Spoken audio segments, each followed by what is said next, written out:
ကဘာပေါ်မှာအမှာကြောဆုံးအရာကမီးတွေးလို့ပြောရင်ယုံမလားတော့မသိဘူးဒီမီးတွေးလေးက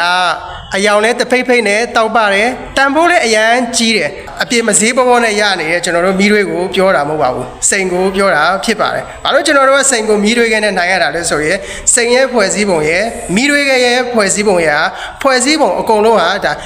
ကာဗွန်လို့ခေါ်တဲ့မီးတွေကြောင့်ဖြစ်ပေါ်လာတဲ့အရာပဲဖြစ်ပါတယ်ဒီလိုကာဗွန်ကနေတန်ဖိုးအရန်ကြီးတဲ့စိန်တစ်လုံးကိုဘယ်လိုဖြစ်ပေါ်စေခဲ့တာလဲဒီနေ့ဗီဒီယိုမှာစိန်တွေဘယ်လိုမွေးဖွားလာလဲဆိုတဲ့အရာကိုကျွန်တော်နဲ့သူလေ့လာကြပါမယ်ကျွန်တော်တို့စိန်ကိုဘယ်ဓာတ်စင်မှရောပြီးသုံးထားတာမဟုတ်ပါဘူးကျွန်တော်တို့ကာဗွန်တစ်မျိုးနဲ့ပြုလုပ်ထားတာပါကျွန်တော်တို့မီးတွေတွေကျွန်တော်တို့ခဲတံတွေဒီဟာတွေအကုန်လုံးဟာတူညီတဲ့ဓာတ်စင်ကိုပဲအသုံးပြုရတာပါကာဗွန်နဲ့ပြုလုပ်ထားတာတူပါလေနဲ့စိန်ကကြတော့ကဘာပေါ်မှာအမှာကျောဆုံးအရာအဖြစ်စည်ရင်ဝင်သွားပြီးရမှာမီးတွေကကြတော့ကစိန်လိုဘာဖြစ်လို့အည်သွေးမပြည့်စုံရတာလဲဟုတ်ကဲ့ကျွန်တော်တို့ဒီဟာကိုစစ်ပြီးလေ့လာကြပါမယ်ကျွန်တော်တို့စိန်ဆိုတာကဘာမြေပေါ်မှာမဖြစ်နိုင်ပါဘူးစိန်ဆိုတာဖြစ်လာဖို့အတွက်ကျွန်တော်တို့မြေကြီးရဲ့အောက်မှာနော်ကီလိုမီတာ150ကနေ200လောက်နေဆိုင်တဲ့နေရာမှာပဲဖြစ်ပေါ်လာတာပါအဲ့ဒီနေရာမှာကျွန်တော်တို့အပူချိန်ဟာဆိုရင်1000 degree Celsius ကျော်လောက်ရှိမယ်ဖိအားကလည်းပဲအရန်ကိုများတဲ့နေရာဖြစ်ပါတယ်ဒီလိုအခြေအနေဖြစ်ပေါ်လာတဲ့နေရာမှာကျွန်တော်တို့ကာဗွန်အက်တမ်တွေဟာစိန်ဖြစ်တဖြည်းဖြည်းနဲ့ပြောင်းလဲခဲ့တာပါလူလေစိန်တလုံးဖြစ်ဖို့ကျွန်တော်တို့ရစ်တွေလားတွေနှစ်တွေလောက်နဲ့တော့မလုံလောက်ပါဘူးကျွန်တော်တို့တန်းပေါင်းများစွာတခါတလေချလို့ဆိုရင်ဘီလီယံနှစ်ပေါင်းများစွာလိုအပ်ပါတယ်ဖိအားကလည်းမပြောင်းလဲရဘူးအပူချိန်ကလည်းမကျရဘူး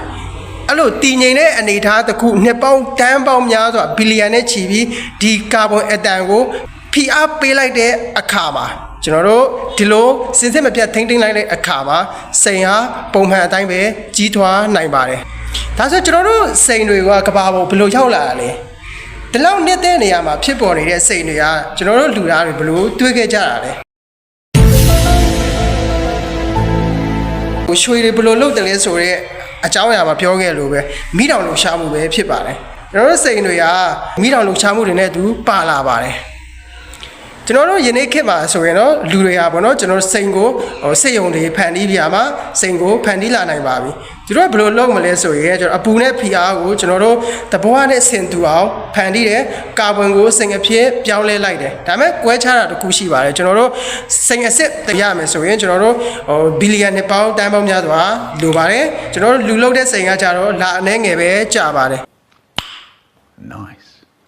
ကျွန်တော်တို့ခဏခဏတွေ့ရပါတယ်စိန်ကလည်းကာဗွန်ပဲမီးတွေကလည်းကာဗွန်ပဲဒါပေမဲ့မီးတွေကဖိအားကိုခံနိုင်တဲ့အခါမှာကျွန်တော်တို့စိန်အဖြစ်ပြောင်းလဲသွားတယ်ဒါကြောင့်တန်မာအောင်နေပါဆိုပြီးရမှာ motivation ပေးတဲ့စာတွေခဏခဏတွေ့ဘူးကြမယ်ထင်ပါတယ်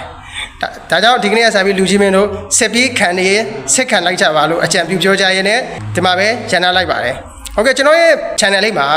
နေ့စဉ်ဘွာတွေကတိတ်ပန်ကြောင်းရာတွေကိုတိတ်ပန်ဒီကြအဖြေရှာတင်ဆက်ပေးနေတာဖြစ်လို့ကျွန်တော်ရဲ့ channel လေးကို like and subscribe လေးလုပ်ပေးသွားဖို့အားလုံးကိုတောင်းဆိုလိုက်ပါတယ်ကျေးဇူးတင်ပါတယ်